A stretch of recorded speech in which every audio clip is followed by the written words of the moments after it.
Siva media நண்பர்கள் அனைவருக்கும் வணக்கம். இந்த நேர்காணலில் புட்டன் சொல்லக்கூடிய முக்கியமான செய்தி என்ன பார்த்தீங்கன்னா, வீரப்பனுக்கு மது வகையில் மீது ஈடுபாடு கிடையாது. யாராவது போதை போட்டு வந்தாவே கூப்பிட்டு கண்டபடி திட்டுவார். நாங்கள் ஒரு சில நாளில் போதை போட்டாலும் கொண்டு அதை கண்டுபிடிச்சி எதுக்கிட்ட தண்ணி அடிச்சிங்கன்னு கேட்பார். அப்போ ஏதாவது உடல் வலி அல்லது வேறு வேலைக்கு போயிட்டு வந்த முடியல, உடம்பு சரியில்லை, இதுக்காகத்தான் குடித்தோம் அப்படின்னு ஒரு காரணத்தை சொன்னால் தான் விடுவார், இல்லைன்னா திட்டுவார் அப்படிங்கிறாரு. அதே நேரத்தில் அவங்களுடைய அண்ணன் மாதையன் மது அருந்துற வழக்கம் இருக்குது அப்படின்னு சொல்கிறாரு. ஆனால் வீரப்பன் முசுக்கந்தி ரத்தத்தை வேற ஒரு இடத்துலேருந்து பிடித்து கொஞ்சம் நேரம் கழித்து குடிக்கணும் அப்படிங்கிற மாதிரி சூழலில் சாராயம் அல்லது பிராந்தியில் அதை கலந்து வச்சுருந்து குடிப்பார் அப்படிங்கிற ஒரு செய்தியும் சொல்கிறார். பெரும்பாலும் வீரப்பன் முசுக்கந்தியை கொன்று அதனுடைய ரத்தத்தை நேராக அவருடைய வாயை வச்சே குடிச்சிருவார் அப்படிங்கிறத சொல்கிறாரு. சில நேரங்களில் தான் இந்த மாதிரி ஆல்கஹால் மூலம் கலந்து அதை ஒரு 3 மணி நேரம் 4 மணி நேரம் வச்சுருந்து அதுக்கு பிறகு குடிக்கிற வழக்கமாக இருந்திருக்கு. இதை பற்றி இந்த நேர்காணலில் சொல்லியிருக்காரு. இதோடு மட்டும் இல்லாமல் கர்நாடக மாநிலத்தில் வாழக்கூடிய பழங்குடி மக்கள் சமூகத்தை சேர்ந்த எல்லாருக்குமே கர்நாடக அரசு அவங்களுடைய வாழ்வாதாரத்துக்கு தேவையான அனைத்து விதமான வசதிகளையும் அந்த பகுதியிலேயே செஞ்சு கொடுக்குறாங்க. குறிப்பாக ஒரு குடும்பத்துக்கு 25 கிலோ அரிசி, 5 கிலோ ராகி, அது இல்லாமல் எண்ணெய் 2 லிட்டர், 1 லிட்டர் நெய், உணவுப் பொருட்கள், பருப்பு, இலவச சமையல் எரிவாயு, இப்படி அவங்களுடைய குடும்பத்துக்கு தேவையான எல்லாத்தையுமே இலவசமாக கொடுத்து, நீங்கள் எந்த காரணம் கொண்டும் பிழைப்புக்காக வேற ஒரு குடி போயிடாதீங்க, இந்த காட்டுக்குள்ளேயே இருங்க, காட்டுக்குள்ளேயே நீங்கள் இருந்தீங்கன்னா தான் காடும் பாதுகாப்பாக இருக்கும், காட்டை எங்களால் பாதுகாக்க முடியும் அப்படிங்கிற ஒரு வேண்டுகோளோட பழங்குடி சமூகத்தை சேர்ந்த யாரையுமே காட்டை விட்டு வெளியே போக விடாமல் அந்த ஊர்லேயே தடுத்து வச்சிட்ருக்காங்க. ஆனால் தமிழ்நாட்டில் நிலைமை வேறு மாதிரி இருக்குது. பெரும்பாலான பழங்குடி மக்களை காட்டை விட்டு வெளியேற்றுகின்ற வேலையை தமிழ்நாடு அரசும் வனத்துறையும் செஞ்சுக்கிட்டு இருக்குது. இந்த முரண்பாடு ஏன் அப்படிங்கிறது ஒரு கேள்விக்குறியாக இருக்குது. இன்னும் சொல்ல போனால் காடுகளை பராமரிப்பதிலும் அதை நிர்வகிப்பதிலும் தமிழ்நாடு வனத்துறையை காட்டிலும் கேரளா மற்றும் கர்நாடக வனத்துறை சிறப்பாக செயல்பட்டு இருக்காங்கிறது பெரும்பாலானோருக்கு தெரிஞ்ச ஒரு செய்தி. அந்த வகையில் கர்நாடக வனத்துறை காடுகளை பராமரிக்கிறதுக்காக இந்த மக்களை அந்த காட்டுக்குள்ளேயே வச்சிருக்கிறதுக்காக எந்த மாதிரியான உதவிகளை எல்லாம் செய்கிறாங்க அப்படிங்கிறதை பற்றி புட்டன் இந்த நேர்காணலில் சொல்கிறாரு. தொடர்ந்து புட்டனுடைய நேர்காணல் பாருங்கள். நன்றி நண்பர்களே. எங்களுதெல்லாம் வந்து எப்படி தெரியுமா, இப்போ கரெக்டாக இப்படி கல்லில் பூஞ்சுன்னா இப்படி மண்ணுக்கும் மண்ணில் இப்போ போய்கிறது, வால் எடுத்துகிட்டு போய்கிறது, இந்த அடி அப்படியே தெரியும், அடி தெரியும் போகிறது. அது நானே கூட சொல்லுவேன். இல்லை, அது உடம்பு கால் பாதையும் வாலும் தெரியும். வாலும் அது போய்கிறது நல்லாவே தெரியுங்க. அந்த மணல் மேலே அவன் அந்த வீட்டுக்கு போகும்போது, அது வீட்டுக்கு போதில்லை, அப்போ நல்லா தெரியுது. அப்போ நாங்கள் உடம்புக்கு இதை எடுத்துட்டு புகை வைக்கிறது. சும்மா லேசாக தான் இருக்குது, சின்ன சின்ன அடையாளம் தான் இருக்குது. சும்மா அந்த அளவுக்கு பெரிய பெரிய குடும்பம் தான் இந்த அடியெல்லாம் விழுவுது. வால் போனது தெரியும், வால் போய் இழுத்துட்டு போகிறது நல்லா தெரியும். முசுக்கந்தி அது கறி நல்லா இருக்குறாங்க. அது கறி சூப்பராக இருக்குது. அது சாப்பிட்றவங்க ரத்தமும் குடிக்கிறாங்க. முசுக்கந்தி ரத்தம் வீரப்பழம் அடிச்சிட்டான்னா அப்படியே அறுத்துக்கிட்டு அப்படியே கமுந்து அப்படியே குடிக்கிறது தான். குரல் மேலே வாய் வச்சுக்கிட்டு பச்சை ரத்தமே அப்படி இழுத்துருவார். எவ்வளோ ரத்தம் இருக்கும் ஒரு குரங்குல? ரத்தம் என்னன்னாங்க, அதுவும் ஒரு பாட்டிலுக்கு 1.5 பாட்டிலுக்கு மேலே கூட இருந்தது. ஒரு பெரிய மிஷின்லாம் ஒரு 1/2 லிட்டர் வரும். 1/2 லிட்டரு 1 லிட்டர் கூட வந்துருக்கு வரும். அடித்து அப்படியே அடித்து அப்படியே எடுத்துருவார். அவர் இஷ்டம், அவர் எவ்வளோ மனுஷிக்கு தான் குடிக்கிற அளவுக்கு குடிச்சுவிட்டு மீதெல்லாம் விட்டுருவார். குரங்கு கழுத்தில் வாயை வச்சே குடிச்சுவார். குடிச்சுவார். அப்படியும் குடிப்பார். இல்லைன்னா அப்படியே கொஞ்சம் அடித்து உடனே கீழே இது பண்ணினா அப்படியே அடித்து விட்டு அந்த ரத்தத்தை எடுத்து இல்லை சாராயமோ இல்லை பிராந்தி எதை போட்டு அப்படி கலந்து வச்சுக்கலாம், குடிச்சிடலாம். நம்ம நாளைக்கு வச்சா தாங்காது, அப்போ எனக்கு சாப்பிட்டுக்கலாம். ரத்தம் கெட்டி ஆகாமல் இருக்கிறதுக்கு கலந்துக்கலாம். அப்படியே கலந்து குடிப்பாங்க. வீரப்பன் குடிப்பார். தனிப்பட்ட முறையில் தண்ணி போடுறது இல்லை அவர். தண்ணி போடுறது தண்ணி போடுறது வழக்கம் கிடையாது. ஆரம்பத்துலேருந்தே தண்ணி போடுறது. தண்ணி நாங்களே எதனா குடிக்கிட்டு வீட்டில் இருப்போம். நாங்கள் ஆள்கார முன்னாடி நாங்கள் இந்த அன்றைக்கி நாங்கள் ஏதோ ஒரு சாக்கு எடுக்கணும், கதை சொல்லணும், கதைக்கு எதாவது சொல்லி அன்றைக்கி சாப்பிடலான்னு சொன்னாவே அன்றைக்கி அவங்களுக்கு டவுட்டு. அதாவது சொல்லிட்டு அப்போ சொல்லி போயிட்டு ஏதாவது அப்போல்லாம் அந்த இது விற்பாங்க மில்லிசரம், அந்த அலுப்புக்கு வாங்கி வந்து குடிச்சுட்டு கப்புன்னு குட்டோடு கப்புன்னு சாப்பிட்றதுக்கு வேண்டாம், போயிட்டு பாம்பு எடுக்கிற மாதிரி சரக்கு அடிச்சுட்டு பக்கத்தில் போகக்கூடாது. பக்கத்தில் எங்களுக்கு தனியாக ஒரு வீடு விட்டுருந்தாங்க எங்கள் பிரசன்ட் லைட் படுக்கிறதுக்கு. சாப்பாடு இந்த மாதிரி துளிக்குதா துவைக்கணும் ஏதோ சாக்கு எடுத்துருவேன். ஓ, தண்ணி போட்டதுக்கு ஒரு காரணம் வேணும் அப்படின்ட்டு காரணம் பண்ணிட்டு சாப்பாடு வாங்கி வச்சுருவாங்க. ஆனால் கரிசார் தான். அப்போ சதா அவங்கெல்லாம் படுத்துக்கிட்டு இருக்கும்போது அப்புறம் கப்புன்னு குடிச்சிட்டு கப்புன்னு படுத்துக்கிட்டோம். இல்லைன்னா சத்தம் போடுவாங்க. இல்லைன்னா பேசுவாங்க. அவங்க அண்ணார் சாப்பிடுவார், மாதையும் சாப்பிடுவார், அவரெல்லாம் சாப்பிடுவார். அர்ஜுனன் சாப்பிடுவான். ஆஹா இல்லை, அர்ஜுனன் சாப்பிட்றது பழக்கம் இல்லை. மாதையும் சாப்பிடுவார். மாதையை மட்டும் தான். மாதையெல்லாம் புள்ள குடிச்சார். இவங்க 2 பேர்கிட்டையும் அந்த இவங்க 2 பேரும் அந்த பழக்கம். முசுக்குந்தி எப்படி பிடிப்பாங்க? வீரப்பங்க முசுக்குந்தினா கூப்பிட்டு அடிப்பார். காட்டுக்குள்ளே இப்படி போய் இப்படி ஒரு மரத்தடி ஒரு கல்லில் உட்காந்துக்கிட்டு மரவாக உட்காந்துக்கிட்டு பகலில் முசுக்குந்தி எப்படி கூப்பிட்டு அப்படியே கூப்பிடுவார். கூப்பிட்டா அது வரும், அடிச்சுப்பார். அடிச்சு எடுத்துருவாங்க. ராத்திரிக்கு போய் அடிக்கிறது? ராத்திரியில் அடிக்கிறது இப்படி மரத்தங்களில் அரசலே இருக்குதுல்லாங்க, அதெல்லாம் தங்கி இருக்கு. அதெல்லாம் தங்கி போய் எல்லாம் தங்கிக்குது. கூட்டம் கூட்டமாக தான் இருக்கும். கூட்டமாக தான் இருக்கும். அப்போ சாதாரண நம்ம இலவசமாக 1 மணிக்கு 2 மணிக்கு விட்டுட்டு லைட்டில் விட்டுட்டு போய் பேட்டரி போட்டு பார்த்தா உக்காந்துருக்கோம். நம்ம தேவைப்படுறதுல அடிக்கலாம். இல்லைங்க, மயில நானே 9 நிமிஷம் நின்றுட்டுக்கேன். நம்ம இது நெறிகை இது மாதிரி கற்றுங்கன்னு வச்சுக்கா, புளி மாதிரி கீழே போய் மரத்தில் கற்றுனா புளி தான் இருக்குதுன்ட்டு அது கீழே இறங்காது, அங்கேயே தான் இருக்கும். அவங்க தேவைப்படுறது 10 கிராம் 15 கிராம் கூட அடிச்சு போடுறாங்க. 15 அடிக்கலாம். நிறைய முஸ்கொஞ்சம் அடிக்கிறவங்க இருப்போம். நீங்களே 9 அடிச்சிருக்கீங்க? நாங்களாம் அந்த மயமெல்லாம் 9 முஸ்கொஞ்சம் அடிச்சிங்க. அவங்களே தான் அனுப்பியிருந்தாங்க யாருக்கா ரத்தம் வேணுன்ட்டு. அப்புறம் அவங்களே துப்பாக்கி வாங்கிட்டு போய் நானும் அந்த கிருஷ்ணன்றால் போய் 9 முஸ்கொந்தி எடுத்துக்கிட்டு இருந்தோம். கண்டியா மாதிரி இப்போ தம்பி 9 அடிச்சு எடுத்துகிட்டு வந்தோம். 9 நாங்களே எடுத்துக்கிட்டு வரல, நாங்கள் ஆள் கொண்டு வந்து தூக்கிட்டு வந்தோங்க. அப்புறம் வீட்டில் சொன்னப்பனால அப்புறம் அவங்க ஆளுங்களை அனுப்பி அப்புறம் போய் எடுத்துகிட்டு வந்தாங்க.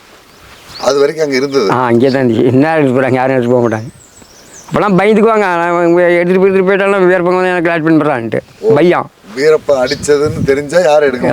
யாரும் எடுக்க மாட்டாங்க. உங்களால் ஒன்று தான் தூக்கிட்டு வர முடியும்? ஒன்று தான் தூக்க முடியும். ஒரு 4 கிலோ 5 கிலோ வருமா? வெயிட்டு மேலே வருமா? பாருங்க, 5 கிலோ தான் 10 கிலோ கூட வருது ஒன்று. நல்ல நீள உயரம்? நீள உயரம் நல்லா இருக்குது. அப்போ 2 எடுத்துகிட்டு வந்து போக மீதி 7? மீதி 7 அங்கே. அப்புறம் போய் ஆள் விட்டு விட்டு எடுத்துகிட்டு இருந்தாங்க. துப்பாக்கியில் சுட்டு உயிரிழந்த முஸ்கொந்தி அறுத்தாலும் ரத்தம் வரும்? ரத்தம் வரும். கழுத்தில் ரத்தம் வரும்? கழுத்தில் வந்து நம்ம நேரம் ஆகி போய்ட்டு அப்படியே தொங்கி போயிடுது, கெட்டியாக வர்றதில்ல. அப்போ அந்த கெட்டி எடுத்து சாராயத்தில் கலந்தா சாராயத்தை ஊற்றி எடுத்து பிசுக்குன்னு அப்படி தனித்தனியாக போயிடுது, கரைஞ்சி வந்துடும். அதை எடுத்து வெளியில் குடிக்கிறாங்க. 1 கிளாஸோ 2 டம்ளரோ குடிக்கிறவங்க குடிக்கிறாங்க. வேறு பழம் பச்சை ரத்தத்தை குடிச்சிடுவார். ஒருவேளை கீழே சத்தம் இல்லாமல் நம்ம போய் சுடுறதுக்கு முயற்சி பண்ணோம்னாவோ பிடிக்க முயற்சி பண்ணோம், இல்லை இறங்கி ஓடிடுறாரு. ஏன்னா 1 அடிக்க முடியும், இல்லைன்னா 1 2 தான் அடிக்க முடியும். ஆனால் ஓடி போயிடும். ராத்திரிலையும் ஓடிடும். மரத்தை தாட்டி ஓடி போயிடும். பக்கத்தில் மரஞ்சின்னு வச்சுக்கா ஓடி போயிடுதுங்க. ஆனால் ஒண்டி மரமாக இருந்தால் ஓடாது, எங்கேயும் போகாது, கீழே இறங்காது. ஒன்று கீழே கூட குச்சி ஓடி போயிடுதுங்க ராத்திரிலையும். கண்ணு தெரியும்? கண்ணுலாம் தெரியுது. இப்போ ராத்திரியில் கண்ணு தெரியாதுதாங்க. இப்போ இந்த கடிச்சி மானு கடிச்சிங்களா, இப்போ ராத்திரியில் கண்ணு தெரியாது. இப்போ ராத்திரிலாம் சுற்றுது. இங்கே நீங்கள் ஆனாம்பாடிக்கு வந்ததுக்கப்புறம் உங்களுக்கு இடம்லாம் கொடுத்துருக்காங்களா கவர்மெண்ட்டில்? அதான் நான் அந்த வீடு வந்து இப்போ நான் இருக்கிற வீட்டில் கரும்புடை கட்டி கொடுத்தாங்க. இப்போ தான் பக்கமாக கவர்மெண்ட்டில் கட்டி கொடுத்தாங்க. அந்த நிலம் வந்து நாங்கள் பிடிச்சது.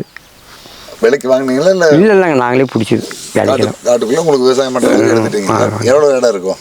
இந்த என்னங்க ஒரு 1.5 ஏக்கர் வரும். 1.5 ஏக்கர். அதில் ராகி தான்? ஆரி தான். ஆரி போட்டுக்கிறீங்க? மானாவாரி தான்? ஆமாம். மின்சார வசதியெல்லாம் கிடையாது? இந்த மோட்டர் கீட்டர் வைப்பெல்லாம் எங்களுக்கு அந்த மாதிரி வெட்டுறதுக்கு வசதி இல்லைங்க, பணம் வசதி இல்லை. பசங்க என்ன பண்ணிட்டு இருக்காங்க? பசங்க என்னங்க கல்லுக்காட்டு போகிறாங்க, குவாரிக்கு. ஏதோ அவங்க குடும்பத்தை அவங்க நடத்திட்டு போகிறாங்க, ஓடிட்டு இருக்காங்க. மற்றபடி கர்நாடக கவர்மெண்ட்டு பழங்குடி மக்களுக்கு எல்லாமே மாதம் ஏதோ மளிகை ஜாமான் அதே இது கொடுக்குறாங்க, ரேஷன்ன்றது. ஆரியம் ஒரு 5 கிலோ, இது பருப்பு, பச்சை பருப்பு, இது எண்ணெய் ஒரு 2 லிட்ரு, அப்புறம் அந்த நெய், முட்டை இதெல்லாம் கொடுக்குறாங்க. கேஸ் அடுப்பு கொடுத்துறாங்க? கேஸும் கொடுத்துக்குறாங்க. எல்லாம் கவர்மெண்ட்டில் ஃப்ரீயாக? கவர்மெண்ட் ஃப்ரீயாக. உங்களுக்கு வெளியில எங்கேயும் பிழைப்பு தேடி போக வேண்டாங்கிற அளவுக்கு வேண்டிய வசதிகள் எல்லாம் நீங்க செஞ்சு கொடுக்குறாங்க. செஞ்சு கொடுக்குறேன். ஊர் விட்டு வெளியில போங்க அப்படி எல்லாம் சொல்றது இல்ல. அதெல்லாம் சொல்றது இல்லை. ஆனா வேட்டைக்கு போகக்கூடாது. வேட்டைக்கெல்லாம் போகக்கூடாது. மரம் வெட்டக்கூடாது. மரம் வெட்டக்கூடாது. காட்டுக்குள்ள அந்த காட்டு தொழிலில் வந்து இந்த உடும்போ நல்லதா கெட்டதெல்லாம் இப்போலாம் அதெல்லாம் பிடிக்கக்கூடாதுங்க. பிடிக்கக்கூடாது. பிடிச்சாட உடனே கேஸ் போட்டுருவோம். வர மரங்கள்லாம் போனால் வெட்டிட்டு இருக்கலாமா? அது விறகு போகிறாங்க, வெட்டலாம். வெட்டிட்டு வந்துக்கிறாங்க. பையன் கூட்டாங்க வெட்டி வந்து போட்டுக்கிறேன். அதெல்லாம் கண்டுக்கிறது இல்லை. பச்சை மரத்தை வெட்டக்கூடாது. பச்சை வேறு வெட்டக்கூடாது. மொத்தத்தில் வந்து இந்த வேட்டை, இந்த உடும்பு, அது இது இந்த காட்டு பொருள் எதுவும் பிடிக்கக்கூடாது. அந்த ஒப்பந்தத்தோட உங்களுக்கு உங்களுக்கு ஏதாவது வேலையெல்லாம் கொடுக்குறாங்களா? வேலையெல்லாம் ஒன்றும் இல்லைங்க. இப்படி தோட்டத்துக்காரன் இந்த மிளவாய் போட்டால் பொம்பளைங்களுக்கு கூலி கிடைக்குது. அதான் பொம்பளைங்க கூட சேர்ந்து நாமளும் கூலிக்கு போகிறது தான். அவ்வளோதான். எதை கொடுக்குறதும் கொடுங்க அப்படின்னு. சாப்பாட்டுக்கு அரிசி ராகி எல்லாம்? அரிசி ராகிலாம் நாங்கள் இந்த அரிசி கிரிசிலாம் இந்த சீட்டுக்கிட்டு போடுறாங்க. அந்த சீட்டுக்கிட்டு போட்டு வச்சுக்கிறோங்க. அப்புறம் ரேஷனில் இது இந்த பச்சரிசி அது போடுறாங்க. எத்தனை கிலோ கொடுக்குறாங்க? அது கொடுக்குறாங்க ஒரு 50 கிலோ மேலே ஒரு சிப்பமே கொடுக்குறாங்க. அது எங்களுக்கு 2 சீட்டுக்கு. 2 சீட்டுக்கு இதெல்லாமே இலவசமாக கொடுக்குறாங்க. காட்டில் ஆமாம், இலவசமாக தாங்க. காசு கீசெல்லாம் எதுவும் கிடையாது.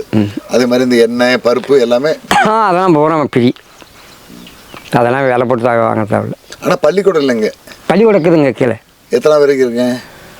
5 வரைக்கும் 7 வரைக்கும் இருக்குது. 8 வரைக்கும் இருக்குதுங்க. அதுக்கு மேலே வேணா அதுக்கு மேலே சங்கப்படி இல்லைன்னா மலை மாதேஸ்வரம் மாசி மலைன்னா திருப்பி இது கொள்ளையாளமே பேர் அங்கே போயிடலாம். மற்றபடி ஆடு மாடு வாங்குறதுக்கு, எருமை வாங்குறதுக்குலாம் ஏதாவது லோன் அந்த மாதிரிலாம் கொடுக்குறாங்களா? அதெல்லாம் இன்னும் கொடுக்கலாங்க. அங்கே மாடு கொடுத்துருக்குறாங்க. அந்த சேம் மாடு ஒரு 2-3 பேர்த்துக்கு. மீதி எங்களுக்கெல்லாம் வரல இன்னும். பிழைப்புக்காக காட்டை விட்டு நீங்கள் வெளியில் போகணுங்கிற அவசியம் இல்லை. இங்கே இருக்கலாம். எங்கே இருக்கலாம். அதே மாதிரி இங்கேருந்து வெளியில் போங்கன்னு சொல்கிறது இல்லை. சொல்கிறது இல்லை. அதான் பசங்க வந்து கல்லுக்காட்டு கோரைக்கேரிக்கு போகிறாங்க. ஒரு காசு வேணுமே போகிறாங்க. இதை 10 சம்பாதிச்சு அவங்க தின்னு மிச்சானதுக்கு எதை சம்பாதிச்சு வச்சுட்ருக்காங்க. மழை வந்து என்ன பண்ணாங்க, மழை இப்படி அந்த பக்கம் இந்த பக்கம் குச்சி கொடுத்து இப்படி அந்த அளவுக்கு தண்ணிக்கும் ஊற்று மாதிரி ஓடையில் சும்மா பள்ளத்துலேயே. சரிங்க. அது நம்ம அங்கே கூண்டு வச்சுக்கிட்டு இங்கே இந்த வழியை புதைச்சி போடுறது. சரிங்க. புதைச்சி போட்டு கவுரு இருக்கும் நீளமாக. அந்த கவுரு வச்சுக்கிட்டு அந்த கூண்டில் உட்காந்துக்கிறது நம்ம. சரி. ஒளிஞ்சு உட்காந்துக்கிறது. அப்போ இந்த குருவி கிருவி இந்த கோழி கீழியெல்லாம் வந்து தண்ணி குடிக்கிறதில்ல ஒட்டையா தண்ணிக்குள்ளே இறங்கி குடிக்கும். தண்ணிக்குள்ளே அந்த வலைக்குள்ளே இறங்கிக்கும்போது நம்ம அடிச்சு விட்டா அப்படியே அமுத்திக்குது. குச்சி பிடிக்கிட்டு அப்படியே இப்படி மாட்டிக்குது பிடிச்சிக்குது. அப்படியே அதுக்கப்புறம் பறவையை பிடிச்சிக்க வேண்டியது. அப்புறம் போய் நம்ம பறவையை பிடிச்சிக்க வேண்டாம். அது ஒரு வேட்டை முறை. அது ஒரு வேட்டை. அதுக்கு பேர் அதான் வலைன்றது, சிடி வேலைன்றது. இழுத்தடிக்கிறது சிடி வேலை. சிடி வேலை வேட்டை. அதில் பறவை பிடிக்கிறது. பறவை பிடிக்கிறது. கோழி கிளி எல்லாம் பிடிச்சி விடலாம். வயசானவங்க சின்ன பசங்களுக்கு எல்லாம் இதுதான். அதுதான். இதில் என்ன மாதிரி குருவி எல்லாம் கிடைக்கும் உங்களுக்கு? குருவிங்க, பெறா, இந்த காட்டுக்கோழி, செதிர்கோழி இதெல்லாம் வந்தால் அடிச்சு விடலாம். காட்டுக்கோழி வேற, செதிர்கோழி வேறையா? 2 ஐட்டம். அந்த செதிர்கோழின்றது இந்த சைஸுக்கும், காட்டுக்கோழின்றது இந்த சைஸ். நம்ம ஊர்கோழி ஐட்டம் இடப்படுது. ஊர்கோழியும் விட கொஞ்சம் சிறுசாக இருக்கும். சிரிச்சா இருக்கும். 2 வகை இருக்கு. 2 வகை, 3 வகை இருக்குதுங்க. இது கதிவேரி ஒன்று இருக்குது, கல்லாங்கதிவேரின்ற ஒன்று இருக்குது. கல்லங்கதிவேரி அது வந்து நிலத்துலேயே தான் படுக்கும். அதெல்லாம் இப்போ இல்லை. இந்த செந்தலுக்குன்றது கோழி, அது ஒரு ஜாதி. செந்தலுக்கு கோழின்றது அது நல்லா இந்த சைஸுக்குது. கண்ணி சிவச்சு வேணும். அப்போ கோழிலேயே 3-4 வகை. 4 வகைகள் இருக்குது. எல்லாமே வேட்டையாடி. எல்லாம் வேட்டையாடும். மற்றபடி இந்த அசைவம் திங்கிற விலங்குகள் இருக்குல்ல, உங்களுக்கு சிறுத்தை, சென்னாய், புலி, இந்த மாதிரி விலங்குகள்லாம் நீங்கள் உள்ளே போகும்போது பார்த்துருக்கீங்களா? உங்களுக்கு அதெல்லாம் பார்த்துக்கிறேங்க. நம்மளால ஒன்றும் பண்ணாது. நம்மளால ஒன்றும் பண்ணாது. அப்போலாம் எதுவும் கண்டுட்டு ஓடி போயிடும். அப்போலாம் துப்பாக்கி வச்சுட்டு இருப்போங்க. கண்டுட்டு அது வகையில் அது ஓடி போயிடும். அதெல்லாம் உங்களோட சண்டைக்கு வந்து நீங்கள் சுட்டுதெல்லாம் அந்த மாதிரிலாம்? சுட்டுதல். ஆனால் வீரப்பம் இட்டுக்கிறோம். அதை இட்டுக்கிட்ட தோல் கூட நீங்கள் சொன்னீங்களா இதே மாதிரி டாக்டர்னு சொல்ல, வையாபுரி 6 ரூபா கொடுத்துருக்காரு. தோல் கொண்டு போய் கொடுத்துருக்காரு. தோல் அது இந்த நலுங்கு அது நலுங்குன்னா அப்படியே எறும்பு தண்ணி. எறும்பு தண்ணின்னு சொல்லுவீங்க. அது அப்படியே ஓடு இருக்கும். அதை கூட ஒன்று பிடிச்சி போய் அவருக்கு கொடுத்தேன். உயிரோடு கொடுத்தேன். காட்டுக்குள்ள மரங்கள் இங்கே இந்த காட்டு பகுதியில் நீங்கள் இருக்கிற இந்த ஆலாம்பாடி பகுதியில் என்ன மாதிரியான மரம் இருக்குண்ணா? என்ன இந்த புளியா மரம், ஆசா மரம், வேப்ப மரம், ஊஞ்ச மரம், இந்த முள் வேளா மரம், வெள்ளை வேணாமரம், அப்புறம் இந்த பூசாண்டக்காயின்னு சொல்கிறீங்களே, பூச்சாமட்டக்காய், அது எங்கள் காட்டில் ஒரு மரம் இருக்குது. அந்த மரம். சாம்பிராணி மரம்லாம் சொல்கிறாங்க, அதெல்லாம் இங்கே இருக்கா? அது நீங்கள் சொல்கிறது தூப்புன்னு மரம்னா அதெல்லாம் மயிலமலை, பஞ்சமலை, இப்படி இந்த பொன்னாச்சி போலி இப்படி போகணும். இருக்கு. அது தூப்பு சாம்பிராணி இதுன்னு சொல்கிறீங்களே, குங்குளி மரம்னு சொல்லுவாங்க. அதான் ஆணையும் நிறைய வச்சு பிடிக்காத குங்குளி மரம். பட்டை யானை சாப்பிடுவேன். ஆனை ஃபுல்லாக சாப்பிடுறது. மரத்தை ஒடிச்சு சாப்பிடுவேன். மரத்தையே ஒடிச்சு எல்லாம் சாப்பிட்டு அந்த பட்டைங்க மாத்தான் புறம் தின்னு. அதுலேருந்து தான் குங்குளி எடுக்கிறாங்க. அது வாசனை திறமை. ஃபுல் வாசனை வருதுங்க. அப்படியே இது நம்ம சாம்பிராணி மாதிரி அந்த சைஸு 2 கிலோ 3 கிலோ எடுத்து வந்துடுறாங்க. அதை எடுத்து வந்துடுறாங்க. அது வாங்குறாங்க. அதுவும் வாங்குறாங்க. இப்போ வனத்துறை அதெல்லாம் எடுக்கிறது ஒன்றும் தருமா? இப்போ அதெல்லாம் ஒன்றும் இல்லைங்க. எடுத்துகிட்டு வரலாம், அதெல்லாம் விற்றுக்கலாம், ஒன்றும் பிரச்சனை இல்லை. இப்போலாம் எடுக்கிறதுக்கு இல்லை சார். எடுக்கிறதுக்கு இல்லை. எல்லாம் இப்போலாம் எடுத்துகிட்டு வந்தால் பிடிச்சி விடுவாங்க. அது எப்படி மரத்தில் பிசின் மாதிரி? மரத்தில் அப்படியே நம்ம பிசின் மாதிரி வருதுங்க. நம்ம ஊஞ்ச பிசின் வருது அந்த மாதிரி. அதை பார்த்தீங்கன்னா அவருக்கு தெரியும். அப்படியே பிசின் மாதிரி அப்படியே ஒளிவிட்டு நெட்டுமா அப்படியே நம்ம இது மாதிரி ஒளிவிட்டு வரும். அது நம்ம கத்திலேயே இதில் வேணும் அப்படியே நோண்டி எடுத்துக்கிறது தான். எடுத்துகிட்டு வந்துடலாம். சாதாரண வாசனை வருது. நெருப்பில் போட்டால் வாசனை வருது. அதான் தோப்புன்றது நம்ம ஒரு சாமி கிமியாக கும்பிடும் போது அது நம்ம நெருப்பு கண்டத்தை வச்சு அதில் பிசினை போட்டு கும்பிட்றாங்க. அந்த மரம் இந்த காட்டில் இல்லை. இந்த காட்டிலலாம் இல்லைங்க. போனால் மயிலமலை, இல்லைன்னா இங்கே போலி, இல்லைன்னா இங்கே இது பஞ்சமலையில் இருக்கும். அது தவிர வேற எப்படி நம்ம வீட்டுக்கு பயன்படுத்துகிற மாதிரி பொருள் உள்ள மரங்கள் இல்லை. ஆடு மாடுகளுக்கு ஆச்சமரம் இலை, ஆச்சமரம், வேங்கை அந்த மாதிரி அந்த வேலைலாம் இங்கே இல்லைங்க. இந்த காட்டில் நாங்கள்லாம் மயிலமலை இப்படி பொன்னாச்சி வழி இப்படி தான் மரம். வேங்கைங்கெல்லாம் இங்கெல்லாம் இல்லை. சந்தன மரமெல்லாம் அந்த காலகட்டத்தில், அதாவது அது சந்தன மரம்லாம் அந்த காலகட்டத்தில் இருந்துங்க. இப்போ இந்த கூலின்ட்டுனா அப்போலாம் எக்கச்சக்கமாக இருந்துச்சு. வீரப்பண்டதப்ப வீரப்பந்தப்ப அப்போலாம் அவங்கெல்லாம் அந்த கட்டெல்லாம் யாருமே தீந்திக்க மாட்டாங்க. சும்மா கிடந்துச்சு. அதுக்கு பின்னால் இந்த வீரப்பங்க மேலே இது எடுத்து பின்னால் தான் இப்போ நம்ம ஆளாக பூந்து எல்லாம் எடுத்துட்டாங்க. வேர்லேருந்து புறம் நோண்டிவிட்டாங்க. மரத்துக்கு வேறே இல்லை. செடி இருக்குதுங்க, அந்த சைஸ் இந்த சைஸ் இருக்குதுங்க இப்போ. ஆனால் சேவு மரம்லாம் இப்போ இல்லை. உள்ள சந்தனம் இருக்கிற மாதிரி சேவுள்ள மரம் இல்லை. இப்போலாம் மலை பக்கம் இந்த பக்கம்லாம் நிறைய இருந்துச்சு. அப்போலாம் இந்த சைஸ்லாம் இருந்துச்சு. அதெல்லாம் விருப்பம் எடுத்து விடாது. அதெல்லாம் பூரா கண்டு இதெல்லாம் எடுத்து விட்டாங்க.